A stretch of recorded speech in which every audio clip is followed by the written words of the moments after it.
We turn now to former FDA Commissioner and Pfizer board member Dr. Scott Gottlieb. His book, Uncontrolled Spread, Why COVID-19 Crushed Us and How We Can Defeat the Next Pandemic, comes out next month. Dr. Gottlieb, good morning. Do we know in this country how many young people have COVID-19 Delta variant, and are we testing enough to get an accurate sense of that number? And how far off might we be?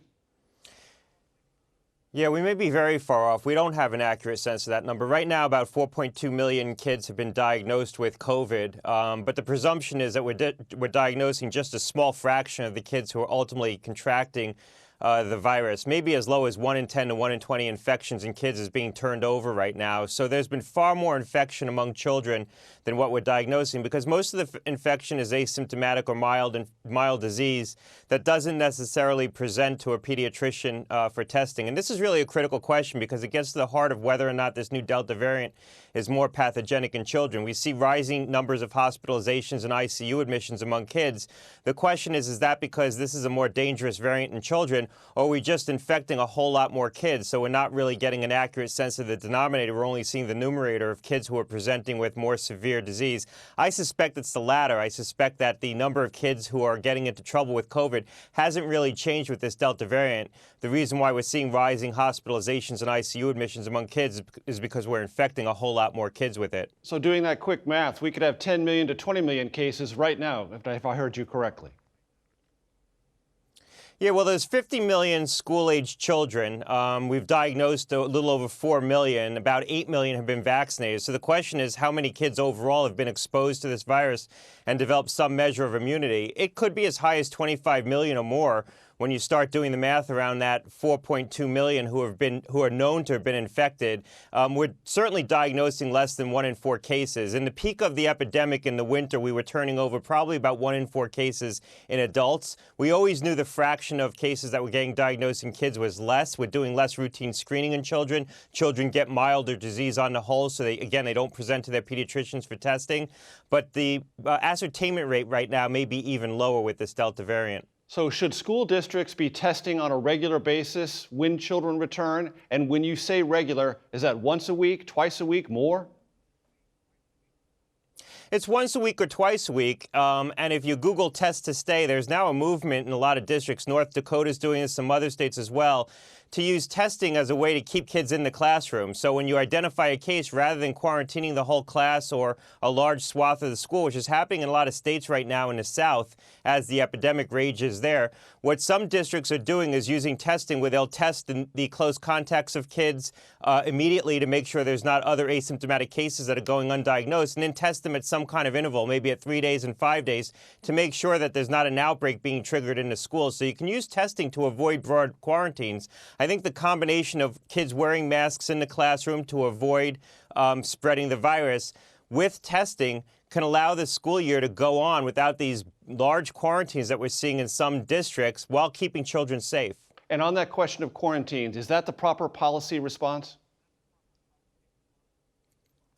Well, again, I think a proper policy response might be to use testing more aggressively to try to identify infection to make sure you're not having an outbreak in that setting, and also make sure you're taking mitigation steps to avoid that as well, with masks, with proper ventilation, keeping kids in defined social pods. I think the combination of those two measures can create a safer environment, not a safe environment.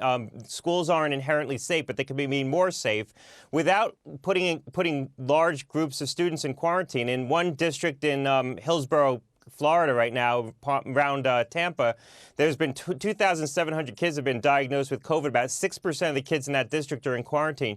You're seeing that all across the South right now. It's going to be very disruptive to the school year. And then once these districts either do go to a hybrid model or shut down or put a lot of kids into quarantine, it becomes very hard to restart a normal school year. So you want to prevent that from happening while keeping kids safe.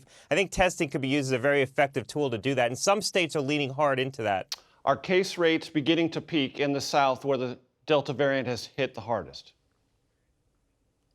Yeah, that's definitely the case. If you go to covidestimate.org, run by the Harvard Chan School, which looks at whether the epidemics are expanding or contracting, they're showing across the South right now the RT, the rate of transmission, is below 1, which means you have a contracting epidemic across the South. Now, there's still very hard weeks ahead because they're still going to continue to accrue more hospitalizations, and there's extreme pressure on those healthcare systems. But there is evidence that the epidemic is starting to slow and the day-over-day cases are starting to decline, and that's showing up in the national trends. Now, Florida, which has been the epicenter of the epidemic in this country, if you look across different age categories in Florida, every age category shows a declining number of cases day over day, except for school-age kids ages 6 to 19. That's the only category that's still expanding, and expanding very quickly, because what's happening is they're opening schools earlier in the South. Schools open earlier in the South against the backdrop of still a lot of prevalence, and the infection's getting into schools, and it's proving to be hard to control in schools. Delta's a very contagious variant. And so I think that this is a harbinger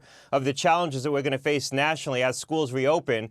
The schools could become focal points of community transmission and could become environments that aren't safe for children if we can't control very large outbreaks from happening in those settings. Doctor, do you expect the Pfizer vaccine to be approved fully this week? And if so, what difference will that make? Yeah, as you know, I'm on the board of Pfizer. There were reports that it's going to be approved as early as tomorrow. I have no reason to believe that those reports aren't accurate. I do believe that once the vaccine's fully approved, that's going to give more impetus to some businesses, schools, to mandate vaccination. They've been waiting for a full approval. They feel they'll be on stronger legal ground to mandate vaccination in that setting. I also think that there's certain consumers that have been waiting for this milestone, waiting for the full approval and an indication that the FDA is done evaluating the data set to give them more confidence about using the vaccine. So I would expect to see some uptick in vaccine utilization, either from voluntary vaccination by consumers who've been waiting for a full approval, or from some businesses that now are going to move forward with vaccine mandates, although you've been seeing businesses doing that even in the absence of the full approval while the vaccine's been under an emergency use authorization. For your time and expertise, Dr. Scott Gottlieb, we thank you very much.